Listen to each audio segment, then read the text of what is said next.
با نام خدای مهربان. سلام، نور، برکت، عشق و زیبایی در خانه‌دانتان. امیدوارم همگی خوب و صحت و سالم و بردم هستید. برنامه نوبتی کتابخانه است و هم صحبت من هستند مهربان سید اکبری، یک جوانی خیلی فعال، جوانی که تلاش‌های گوناگون میکنند در سمت‌های مختلف و بیزنس مشاور نیز هستند. اینچنین مؤسس چند شرکت‌هایی میباشند که در رفت برنامه آید آنها صحبت خواهند کرد. مهربان، با برنامه خیلی خوش آمدید. تشکر که دعوت ما رو پذیرفتید و به حیث یک جوان امروز در پایتخت عزیزمان شهر دوشنبه چگونه زندگی رو پس سر میکنید؟ بارگیر سلام علیکم با شما و با اهل بینندگان که ما رو تماشا میکنن. بارگیر سپاس برای یک دعوت. مهربان، سبب دعوت شما به برنامه کتابخانه این است که وقتی آخر ما از اینجا اونجا زیاد میشنویم و جوانان زیاد میگن که برای موفق شدن، برای رشد انسانی شرایط‌های مختلفی لازم است، از جمله مکتب‌های خوب، شهری بودن یا پدر و مادری ثروتمند داشتن یا نمیدونم یگان تقوا و خویشتبار داشتن. ولی ما در تجربه شما من چون که پیگیری کردم و میدونم یک بچه دهاتی هستید و از دهات اومدید در شهر موفق شدید. نظر شما به این موضوعی که دو طرف و دو جنبه دارد چی است و چی عامل‌ها بود برای رشد شخصیتتون و کیا بیشتر سهم داشتن در رشد شخصی خودتون که به اینجا رسیدید؟ اکید جان شما خیرم به مورد خیر کردید. در مورد اونه که امروز ما باز برمیگردیم سری موضوع فکرانی. یکی یک فکرانی خطا میان جوانان هست که خواندن فایده ندارد. حتما یک شاید پدری ثروتمند، یک تقوای خوب لازم هست برای یک صاحبکاری موفق شدن، یک نفری که مثلا در دانشگاه برای حتی داخل شدن. لیکن ما از تجربه شخصی خودم من میخوام قید کنم که ما در دهات به وای رسیدیم، کلان شدیم، مکتب خواندیم، مکتب دهه خواندیم و یک برای موتیواسیون بچه‌ها من یک نکته خیلی مهم میخوام قید کنم. از همین چیز میخوام آغاز کنم. زمانی که سال 2009 بود ما آمدیم برای داخل شدن به دانشگاه ملی و اونجا مرکز ملی تستی نبود. اونجا هم رقابت هم زیاد بود. بعضی از سبب‌های سوبژکتیو ابجکتیو بودن برای داخل شدن یا نشدن.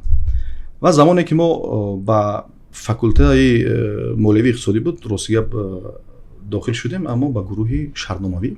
همان زمان من در یادم هست شهرنامه ما 7495 تومان، 1700 دلار بود. و پدر من یک چیز گفت بچه ما بعد از داخل شدن من رو آورد به مهاجرت. یعنی که گفت روزهایی که مثلا پستی هایی که هست چی پستی بلندی که نباشه من میبینم به خاطر که تو همین روزا رو نمیبینی. یعنی که همین چیز برای ما راستی یک خیلی موتیواسیون بزرگ شد، همچون یک جوانی 17 18 ساله به اون زمان.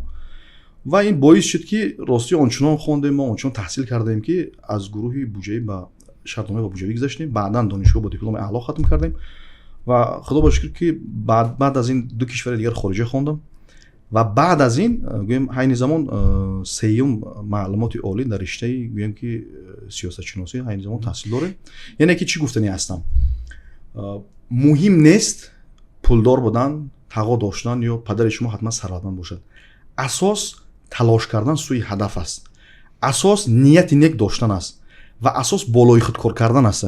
یعنی که در برابر همه این باز از این هم بالاتر اراده قوی داشتن و غیر از این همون چارچوبه که یک رمکه، یک چارچوبه که در مغز ما هست همون شکستن است. یعنی که قالب شکن بدن لازم است. اگر ما به همین فکرها، همین عقیده ها باور نکنیم، بالای خود کار کنیم، سوی هدف خود حرکت کنیم، ما موفق تر میشیم نسبت آن نفرانی که تقا دارند و یک نفر دارند که دستگیریشون میکنه. یک چیزی بسیار جالب خیلی جالب اینجا اشاره کردید که پدرتون برای اون که شما خوب تحصیل کنید، خوب بخونید و شخصی موفق شوید مهاجرت رو پذیرفتن. یعنی عذاب‌های مهاجرت، مشقت‌های مهاجرت رو پذیرفتن، ولی دیدگاهش این نبود که شما مهاجر بشوید. ولی امروز ما موضوع مهاجرت واقعا یک موضوع خیلی مشکل است، موضوع داغی رو است، موضوع بحرانی است. واقعا اون خبر و گزارش‌هایی که درباره مهاجران ما هر روز میشنویم و میگیریم واقعا دل انسان رش میشود. اما بسیاری از مهاجرانی که سالهای 2000 سالهای 90 تا 2000 بعداً رفتن، اونا ترغیب کردن که فرزندانشون هم مهاجر بشوند. فکر میکنید چرا این موضوع دیدگاه‌های مردم ما رو تغییر نداد که نسل بعدی ما مهاجر نشود؟ یعنی جوانان مثل شما دیگر مهاجر نشوند، رو به دیگر سمت و به دیگر کارها برن، حداقل مهاجرای ذهنی باشن، مهاجرای علمی باشن. نظرتون به همین موضوع چرا یک جوان موضوع مهاجرت رو چگونه میبینید؟ راستی درست است که امروز از بعد از زمان جنگ شهروندی مردم رو به مهاجرت تا حال آوردن. شاید تخمینا 1 میلیون مردم ما هر سال در مهاجرت هستند، مثلا در فدراسیون روسیه اساسا. لیکن چگونه خود شما قید کردید بعد از سالهای 90 تخمینا الکی 3 نسل ملت، مثلا بابا، پدر و نبیره алака рӯ ба муҳоҷират овардан. ин як фикр мекунам ки барои миллат алака як то як андоза буҳрон ҳам ҳаст, чун агар рӯ ба муҳоҷират овардан шояд ба муҳоҷирати илмӣ ба муҳоҷирати рӯ меовардан ба ақидаи ман ба фоидаи миллат бошад. Масалан равад дар як соҳаи технология кайҳонӣ кор кунад, дар як соҳаи барномасозӣ кор кунад, шояд ғайр аз Федератсияи Русия равад ба дилхоҳ кишварҳои пешрафтаи аврупои яъне амрикоӣ. бисёре падарон ки дар муҳоҷират буданд имкона доштанд ки бо пулшон бихонанд фарзандонашон. лекин гап дар сари он аст ки ҳамин як ақидаи нодуруст миёни мардумо тарғиб шуд, яъне ки баъд аз хатми мактаб ба Русия рафтан, омада оила доштан, боз рафтан, ё ин ки худаш агар ба Русия рафт ҳатман бояд фарзандаш муҳоҷир шавад. Яъне ки гап дар идеология ва ақидаи муҳоҷир аст ва дар он фикрҳо ақидаҳое ки миёни ҷомеаи мо мечархад. яъне ки бояд ҳамин қолабҳо бояд шикаста шавад. бутҳоро мо бояд бишканем. албатта чун барои чӣ мегӯям, шояд ҳазорҳо донишҷӯ ҳастанд ки дар федератсия таҳсил мекунанд, ин хуб аст, лекин садҳо ҳазор муҳоҷир аст ки даҳҳо ҳазор муҳоҷир аст ки машғул ҳастанд дар як корҳое ки шояд онҳо дар ҳамин кишвари худамон айни замон ҳамон маошро метавонанд гиранд дар ин ҷо. албатта то як андоза ин танбалии мардуми моро нишон медиҳад. шояд мегӯянд ки дар тоҷикистон шароит нест барои хондан, барои бизнес кардан. амрико барои мисол метавонад ки на барои ҳама хуб бошад, тоҷикистон наметавонад ки барои ҳама бад бошад, чун айб дар тоҷикистон нест, айб дар худи мо ҳаст. шумо имрӯз ба чашми ақл агар нигаред, ман аз нуқтаи назари бизнес мегӯям, ман дар як моҳ ҳадди ақал 30-40 то 50 нафар соҳибкорро машварат метунем, суҳбат мекунем. кадоме ки солим ақл ҳастанд, гап дар бораи савод намеравад, яъне ки ба ақлҳошон, зеҳнҳошон гӯем ки як чусту чолок ҳастанд, бозорҳои холиро ба чашми ақл мебинанд. дар амрико не, дар тоҷикистон омада фаъолият мекунанд. чун агар масалан ман агар дар амрико бошам, шояд максимум 15 ё 20 ҳазор доллар маош гирам, лекин ба чандсад миллион аҳолӣ ки амрико ҳаст, ман наметавонам бо онҳо чӣ рақобат кунам. бозори тоҷикистон айни замон рақобатпазир нест, яъне ки дар дил хоҳсам максимум дар давоми 1 ё 2 сол шумо метавонед муваффақ шавед ва шояд ҳадди ақал 100 ҳазор 200 ҳазор нафар шуморо чӣ шиносад. лекин дар амрико ё ки дар аврупо ё ки масалан дар ҷопон, дар Кореяи ҷанубӣ ё дар Чин шумо чунин кардан наметавонед. хеле мушкилтар аст ба муваффақият дар он бозорҳо расидан. ба ҳамин хотир сари масъалаи муҳоҷират мо суҳбат кардем. ман фикр мекунам ки ин чиз оҳиста оҳиста бояд ки аз байн бурда шавад. меҳрубон, як гурӯҳ аз масалан худи шумо вақте ки омадед хостед ширкат бисозед, ширкатҳои хусусӣ таъсис бидиҳед, ана маркази машваратҳои бизнесии худро таъсис бидиҳед ва дигар корхонаҳое ки имрӯз ба таъсиси он шурӯъ кардаед, шояд аз бисёре аз дӯстонатони ҷомеаи ниро мешунавед ки ин ҷо кор кардан намешавад, мушкилиҳои зиёд аст, андоз аст, ин аст, он аст, яъне хеле ҳарфҳо зиёд аст. мунтақидоне ки ин корро мегӯянд ё ки назари мо ё суоли мо ин аст ки дар ҳамин мушкилое ки дар ҳамин ҷомеа ҳаст шумо ҳам бархурд мекунед ва чӣ гуна ин мушкилиҳоро рафъ мекунед? Масалан намедонам бо як соҳаи гуногун, бо мақомотҳои гуногун вақте бархурд мекунед, чӣ гуна ин мушкилиҳоро рафъ мекунед ва шумо ҳамчун як ҷавон ба ҷавононе ки аз اون طرف که در آمریکا تجارت میکنن، در آلمان تجارت میکنن، در پول دیگر کشور مشغول کار هستن و با این نگاه نظر انتقادی دارن، فکرتون چی است؟ فکر نظر شخصی خودتون چیه؟ نظر من بعد از من زمانی که روز که در دانشگاه کورس 3-4 تحصیل میکردم، الکی راهبر یک از شرکت بودم، با یک چند نفرانی بودن که پیشنهاد کردن که مقصد دانشجوی شما میرسد، همچون راهبر تعیین کردم. خب تخمینا 11 سال میشد که از سال 2013 من در وظیفه گوناگون راهبری کار کردم و بالاخره یک 6 سال اخیر با 6-7 سال اخیر با تجارت‌های شخصی خود مشغول هستم. یعنی که من نسبت این مسئله چی گفتنی هستم؟ کمبودی حتی در مقامات‌های ما نیست. یکم کمبودی در آن است که ما حقوق خود نمیدونیم.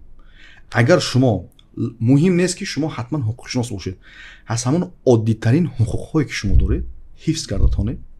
با همون کارمندی که مثلا کارگر یک مقامات است، کارگر یک ساختار دولتی است که به واسطه با تجارت ربط دارد، صحبت کرده تونید، فهمانده تونید.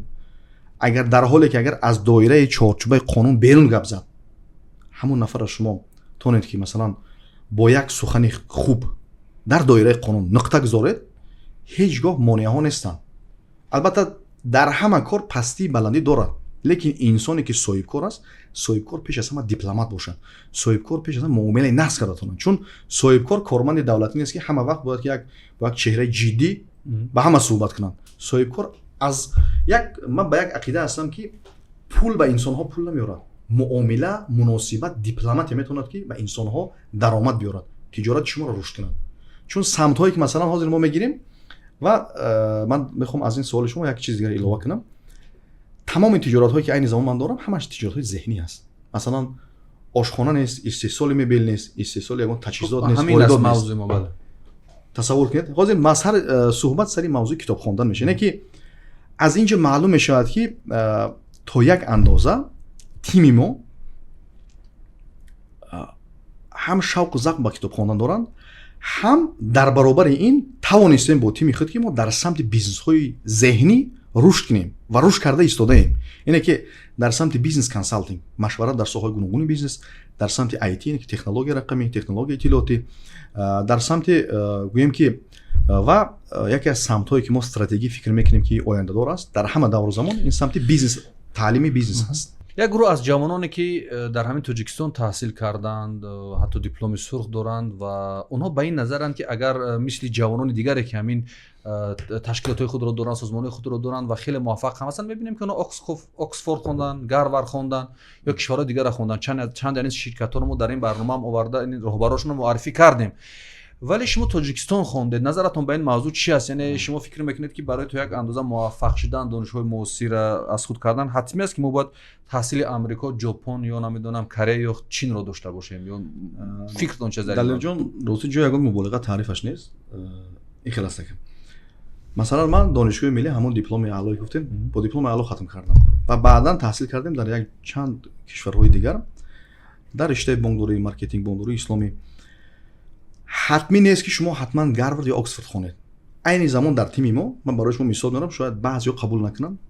Ман дар тими худам дорам кормандое ки Амрико хондагӣ аст, Англия хондагӣ аст, кишварҳои аврупоӣ хондааст, Корея хондагӣ ҳастанд, Кореяи ҷанубӣ, Чин, Ҷопон ва ҳатто дар шарқи наздик, Аморат, дар Дубай. Яъне ки ин маъни он надорад ки мо нисбати нафарое ки хориҷӣ хондан ягон гем берун аз чорчуба ягон гапи дигаро гӯем. Лекин онҳо имконият диданд дар тими мо ояндаи худашона, ҳам имкон диданд, ҳам ояндаи худашона. Ва он нафарое мегӯянд ки ҳатман бояд хориҷахонӣ ва дар инҷо биёд муваффақ шавед. Ин чиз нест. Гап дар сари он аст ки боз мегӯям, такрор ҳам шавад, гап дар фикрронии инсонҳо аст. Агар шумо бовар накунед ба он гапҳои қолабие ки дигарон мегӯянд, ҳатман муваффақ мешавед. Чун агар мо ҳатман дунболи оне гардем ки масалан шумо ҳатман бояд Амрико хонед ё Аврупо хонед, яке аз кишварҳои пешрафта, ин ман фикр мекунам ақидаи нодуруст аст. ҳеҷ шикасте дар зиндагиатон набуд? Масалан дар ҳамин роҳе ки рафтед ва то инҷо расидед, яъне ҳеҷ шикасту рехтон набуд? Яъне ҳаме ки ҳамаш муваффақ буд, зина ба зина муваффақ? албатта. ё касе дасти шуморо аз унҷо гирифта боло ба боло овард, ягон тао аст, амак аст, хеш табори вазир аст, ягон нафарони болоӣ аст? рости бисёр чун шояд бисёре тамошобин мегӯянд ки ин шояд худш бачаи касе аст ё ҷияни касе аст ё нафаре аст ки имкон надорад ки дар Тоҷикистон инсон ба танҳоӣ худши хел биёд рушд кунад, агар пуштиш як маблағе набошад ё шахсиятое набошад. назаратон ма мехоҳам дурусттар фаҳмода шавад дар ин барнома. Ман рости бачаҳои деҳот, бачаҳои донишгоҳ, махсусан нафаре ки дар хобгоҳ буданд, маро нағз медонанд. Ман тамоми авлодам дар шаҳри Душанбе зиндагӣ мекардам, лекин ман 5 соли донишгоҳ хондам, дар хобгоҳ будем. Ман худнораматӣ бибим дар ҳамин тарбияи ман падар, модар ва бибимшон бисёр саҳми бузург гузоштагӣ ҳастанд. Рости бисёр як гӯем ки зан як модари оқила буданд, худо раҳматшон кунад. моро ба сӯи як номус доштан, номус кардан, меҳнат кардан таблиғ мекарданд. бачаам мегуфт, калонсол буданд, лекин як гапи хуб мегуфт, дар хотирам ҳаст. мегуфт бачаам ба умеди ягон кас наша, ҳамин хобгоҳ даист, номус кун, хон, иншоалло соҳиби ягон мақсадое ки дори, соҳиби ягон чӣ мешавед, ба як мақсадот мерасӣ.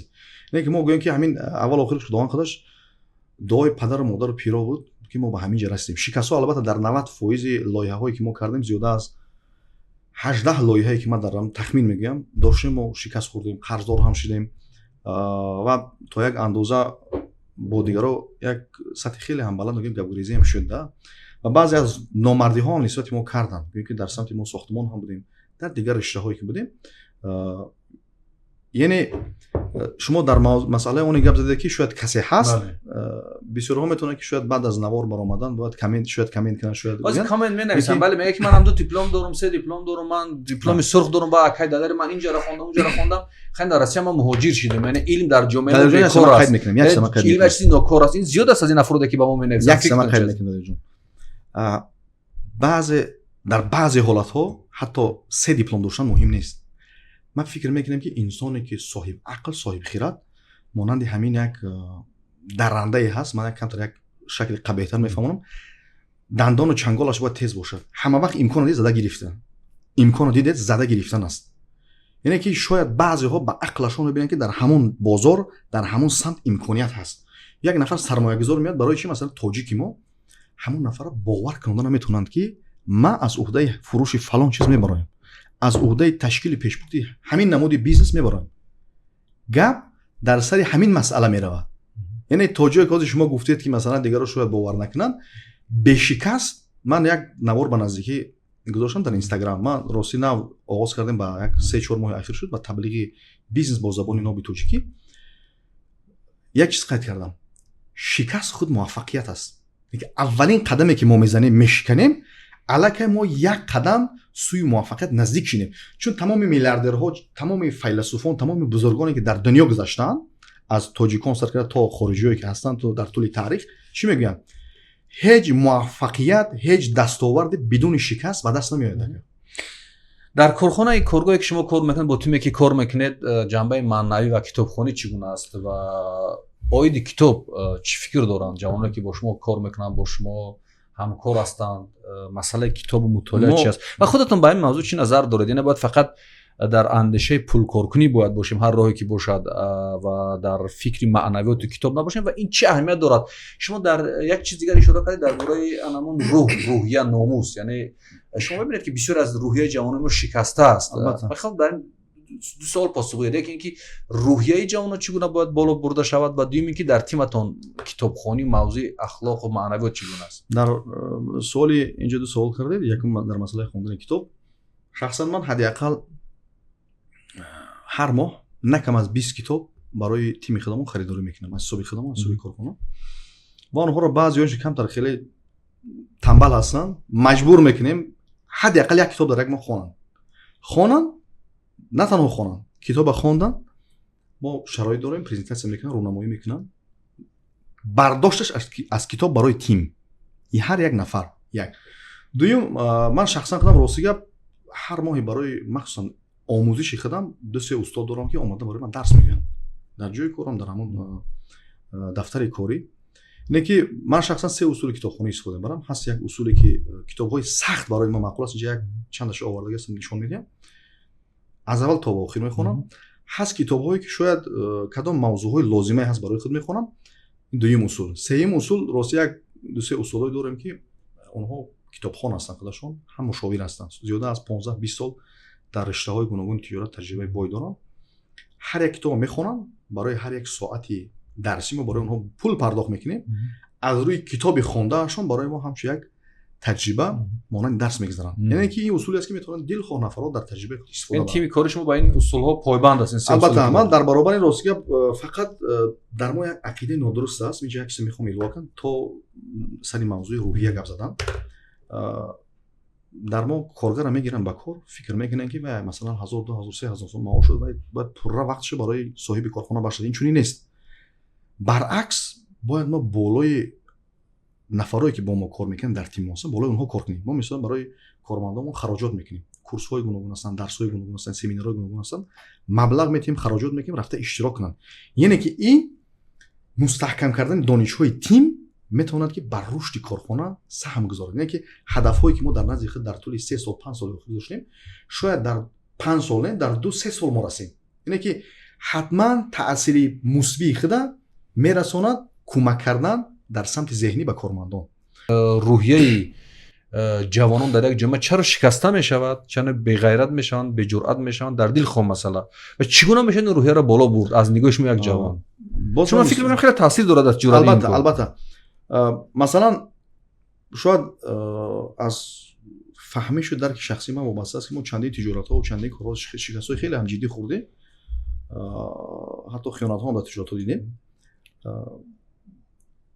лекин бузургтарин гӯем муваффақият ман ҳамин ки ягон дар ҳамин шикастҳо ман рӯҳияам аз шикаста натавонист.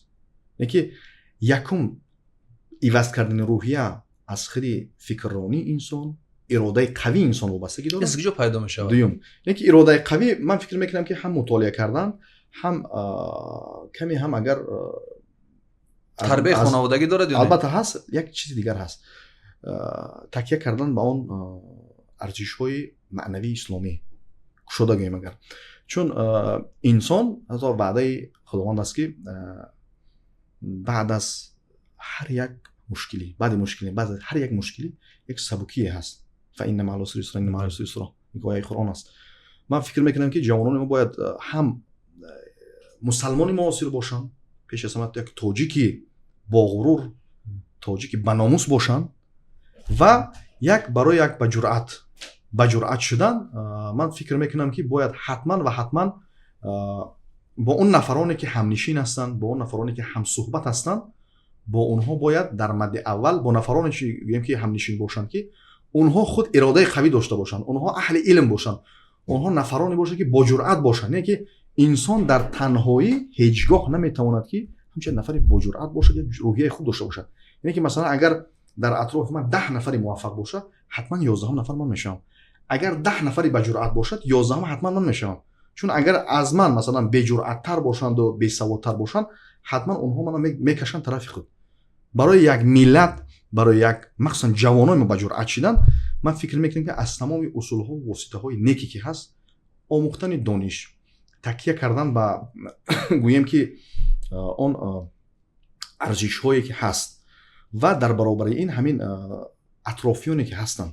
و همچنین من فکر میکنم که برای در صاحبکاری اکثر میخوام قید کنم، همین زندگی شخصی که انسان دارد، عائله داری که هست، و مثلا برای مرد مثلا همسر خیلی مهم است. من یک دو روز پیش بچه‌ها نزدم اومدن از زندگیشون نقل کردن، از پرابلم‌های شخصی و از تجارتشون.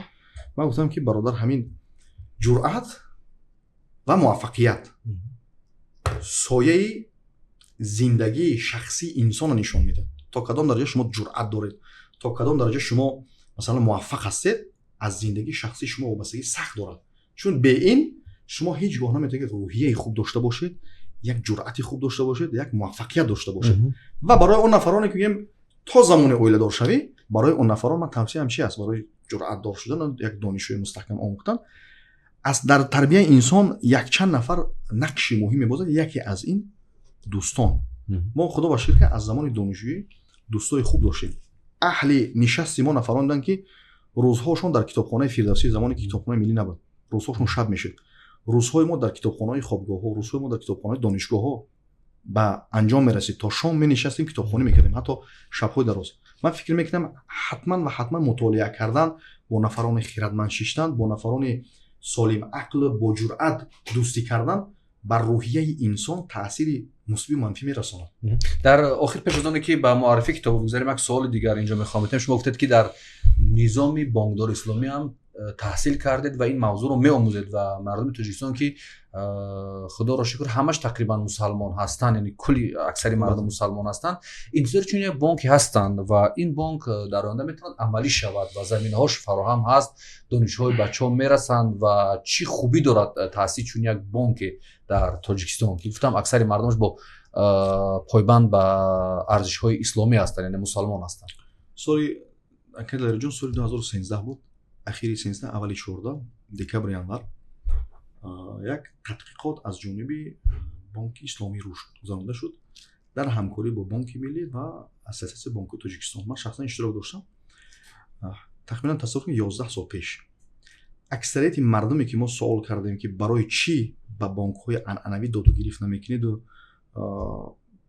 امانت نمیگذارید و قرض نمیگیرید، کردیت، یگانه سبب اساسی این عقیده انسان ها از لحاظ ایمانی اینه که طبق فرض ها و سنت های اسلامی گویم که منع شده است با فایز داد و گریفت کردن. یعنی که بانک های عنعنوی پول میفروشند، مثلا 1000 تومان به شما میدن، برای عوضش بعد از یک مدت 1100 تومان 10 فایز آورده میسپارید. بانک های اسلامی پول نمیفروشند. بانک های اسلامی برعکس طبق قانون نظام بانکی اسلامی مشغول هستند به تجارت. اینه که از یک جا برای شما یک تلفن میخرن، پول در شما نمیتین، در مغازه مبلغ در حساب روش میگذرونن، شما را حجت می رفته شما صاحب تلفن میشه. اینه که شفافیت در نظام بانکی اسلامی هست و سبب اساسی گویم که مردم ما عین زمان گویم که تا یک اندازه از بعضی نفرایی که گویم همون تشویش‌های ایمانی دارن، از نبودن نظام بانکی اسلامی از بانک‌های عنعنوی به طور مثلا گویم که فایزی استفاده میبرن лекин агар ки низоми бонкии исломӣ пайдо шуд ҳатман инсонҳои хеле зиёд ҳастанд ки мехоҳанд дар риштаи бонкии исломӣ фаъолият кунанд, маблағгузорӣ кунанд, муассиси бонкии исломӣ бошанд ва ҳамчунин амонат гузоранд ва ҳамчунин ба низоми бонкии исломӣ якчанд амалиётҳое дорад ки масалан мураббаҳа ва мушарака ва қарзулҳасана ва чандин амалиётҳо ҳастанд ки ҳам барои соҳибкорон ҳам барои нафарҳои камбизоат пешниҳод мекунанд аз онҳо чикор кунанд истифода баранд. Яъне барои рушди кишвар албатта барои рушди низоми бонкии кишвар албатта заминаҳо ҳаст. Тахминан имсол хато накунам шояд қабули қонун дар бораи бонкдории исломӣ 10 сола мешавад ҳамин моҳи август агар хато накунам. Қонун дар бораи фаъолияти бонкии исломӣ мо албатта заминаҳои ҳуқуқӣ аллакай дорем. Давлат, ҳукумат, худи Бонки миллӣ саҳми худа дар рушди низоми бонкӣ аллакай оҳиста гузашта истодааст. Лекин ақидаи мардуми моро бояд дигар кард. Чун баъзеҳо бар ин назар ҳастанд ки ҳамин бонки исломӣ ҳамин анъанавист, ҳамунҷо фоиз аст. Фоиз барои чӣ мегӯянд ки барои мардум фаҳмо бошад. Лекин фоиз аз чӣ мегирад? Масалан телефон 10,000 сомон ҳаст. Ҳамин телефона бонки исломӣ аз мағоза мегирад, ба шумо мефурӯшад ба нархи 11,000 сомон. Яъне ки агар оддитар карда гӯям ҳамин пула ҳалол карда мегиранд. Ҳамун тиҷорате ки дар ислом ҳалол гуфтааст, ҳамун чиз аст.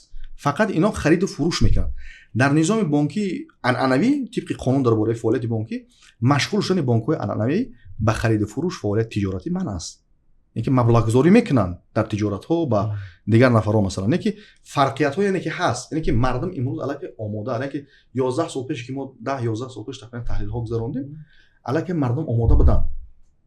ҳолон ки имрӯз мардум нисбати солҳои пештар сарваташон зиёдтар аст, маблағашон зиёдтар аст, шароити зиндагишон беҳтару хубтар шуда истодааст. Ба ҳамин хотир дар ин самт ҳам мо ростӣ омӯхта истодаем. Иншоаллоҳ худо кунад то охири сол нияти нашри китоб ҳам дорем. Ҳам дар риштаи бизнеси муосир, ҳам дар риштаи бизнеси муосир мо аз таҷрибаи худ гап мезанем. Дар риштаи низоми бонкии исломӣ ростӣ аз замони донишҷӯӣ ки ман рафта хондам дар Қирғизистон, дар Қазоқистон таҳсил кардем.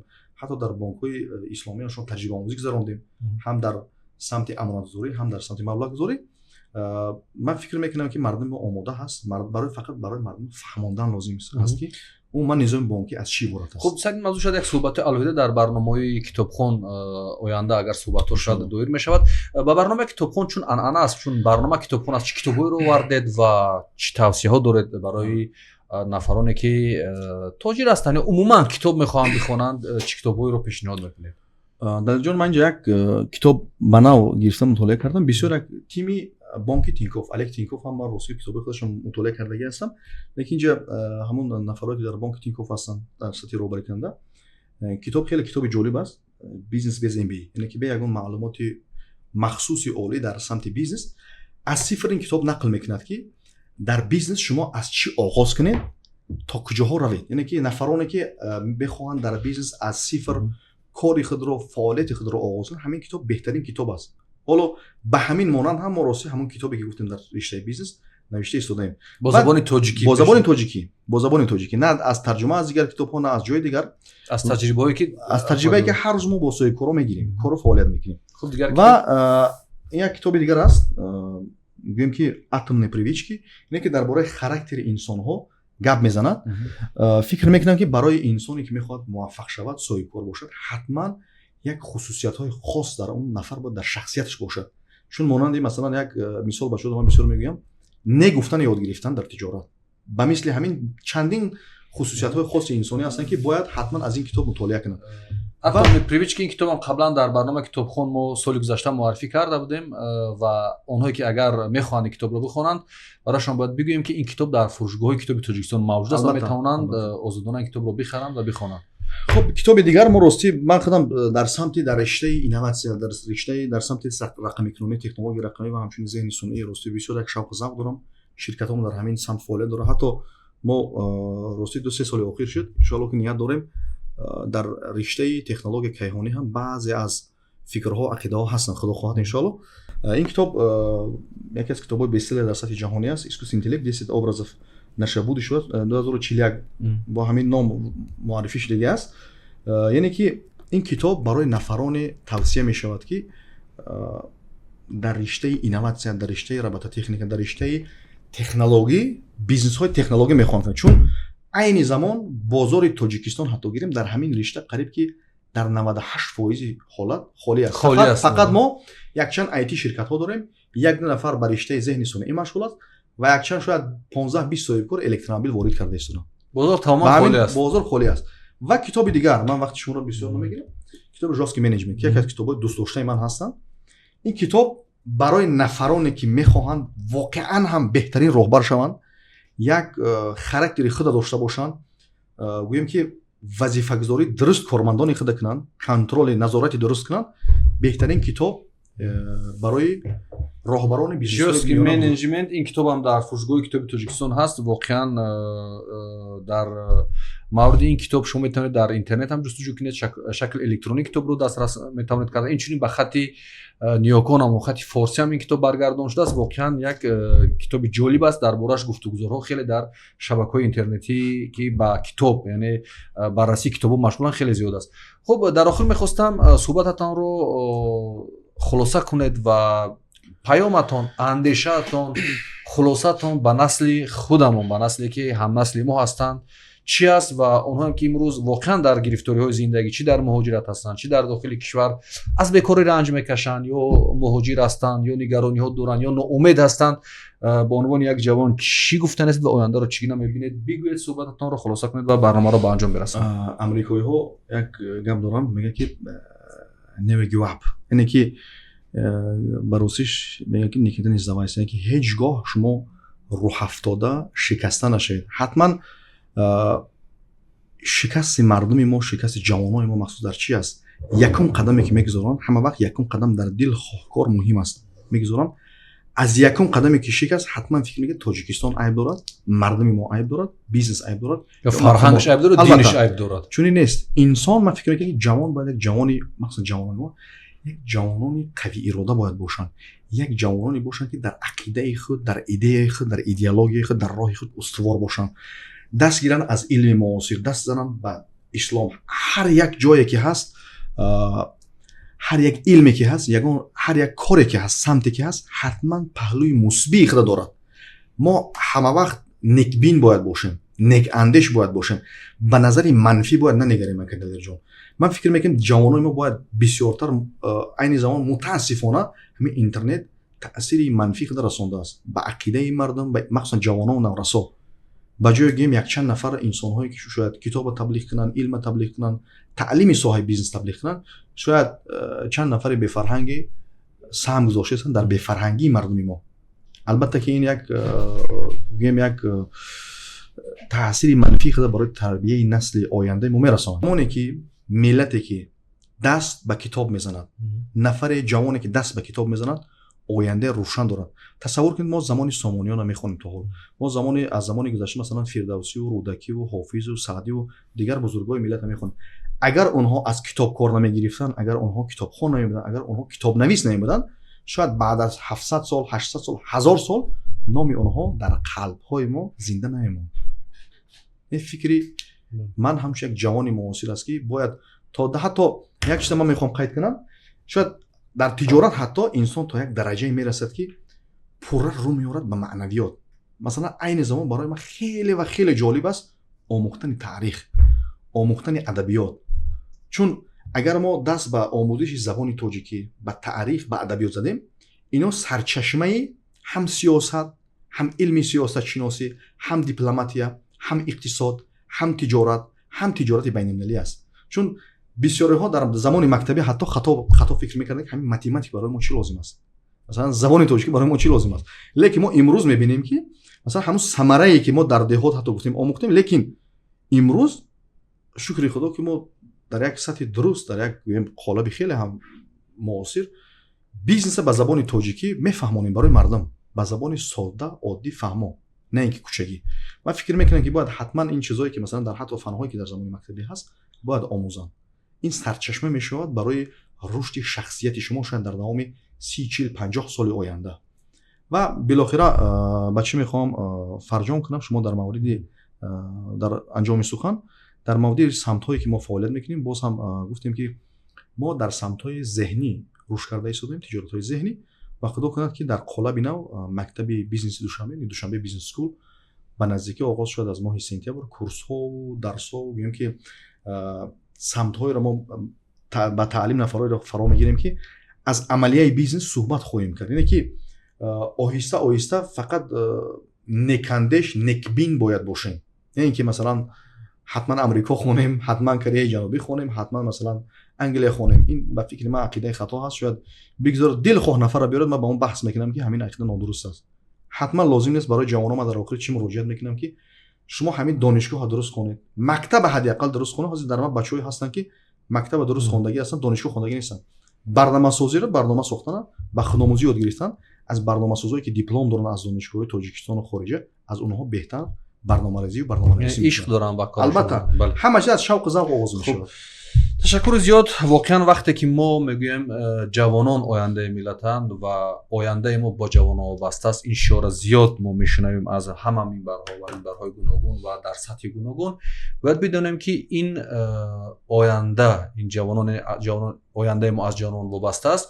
جوانان دانشمند، قوی اراده، جسارت، حقگو، حق تلاش، حلال کار، حلال خور و حلال زندگی کن. اگر این گونه جوانان در هر جامعه زیاد شدن، ما از آینده آن جامعه امیدوار هستیم و امید است که آن جامعه آینده خوب خواهد داشت. و اینکه وقتی بررسی میکنیم، بهاگذاری میکنیم کشور رو، مخصوصا تاجیکستان رو، در برابر همه اون کمبودی ها، همه بعضی ببندوباری ها، بعضی ناامیدی ها، بعضی چیزهای گوناگون، ولی باید بدونیم که در این ملت جوانانی هستند، افرادی هستند که آگاه هستند، بیدار هستند، تلاش میکنند و نوآور هستند، کارهای زیاد انجام میدن و ما روی این جوانان تکیه کنیم، پشتشان بیستیم، دستگیریشان کنیم و تلاش کنیم که صف این گونه جوانان زیاد شود. همونطور که شما هم قید کرده، در طول تاریخ بلاگردانی ما، حافظی ما، اقتداری ما کتاب بود، کتاب نویسی بود و همون دانشمندای ما بودند. با امیده که روز مردم شریف تاجیکستان، مردم عزیز تاجیکستان یکی از مردمان سر مطالعه ترین، سر خواننده ترین جهان شوند، اینجا برنامه کتابخوان رو به انجام میرسونیم و بار دیگر رو دعا باشم که هم صحبتی من بودن مهربان سید اکبری، یک جوان موفق در رشته های گوناگونی علم های ذهنی، یعنی علم های معاصر. این برنامه کتابخوان بود. تا برنامه آینده در حفظ و پناه خدا باشید. خدا یاری و آورتون.